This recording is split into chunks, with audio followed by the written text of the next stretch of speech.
"Can I see my baby?" said the new mother.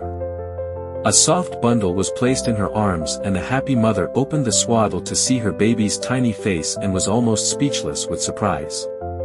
The doctor who was watching the mother and the baby quickly turned around and started looking through the window. The baby had no ears. During the examinations, it was understood that the baby's hearing was not affected, only an ear deficiency that spoiled his appearance. Years passed, the child grew up and started school. One day, he came running home from school and threw himself into his mother's arms. He was sobbing. This was his first big disappointment, crying, "A big boy called me a freak." The little boy grew up with this misfortune. He was loved by his friends and was a very successful student.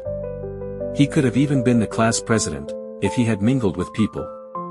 His mother always told him, "You should mingle with young people," but at the same time he felt a deep pity and compassion in his heart. The young man's father talked to his family doctor about his son's problem.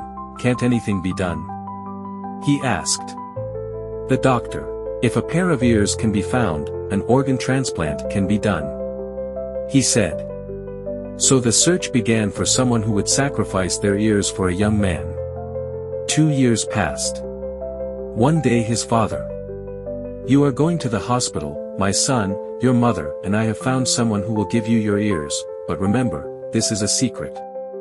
The operation was very successful and a new person was created, so to speak.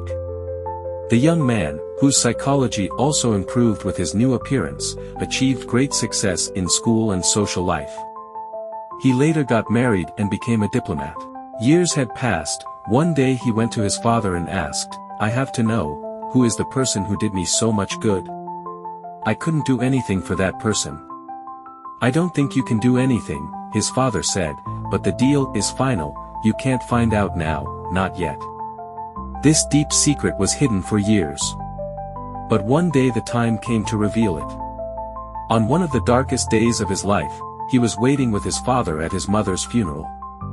His father slowly reached out to his mother's head, he pushed back her reddish-brown hair, her mother had no ears. "Your mother was so happy that she never had to cut her hair," his father whispered. "And no one thought your mother was any less beautiful, did they? True beauty does not depend on physical appearance, but on the heart. True happiness is not in what you see, but in what is not seen. True love is not in what is known to be done, but in what is done and is not known."